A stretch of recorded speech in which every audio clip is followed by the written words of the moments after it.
ఇది మల్లెల వేళయని ఇది వెన్నెల మాసమని తొందరపడి ఒక కోయిల ఉండే పూసింది విందులు చేసింది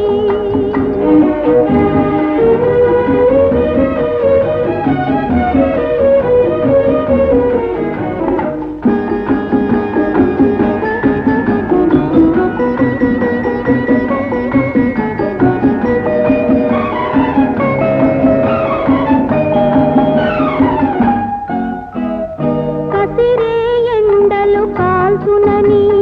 ముసిరే వానలు ముంచునని ఇక కసిరే ఎండ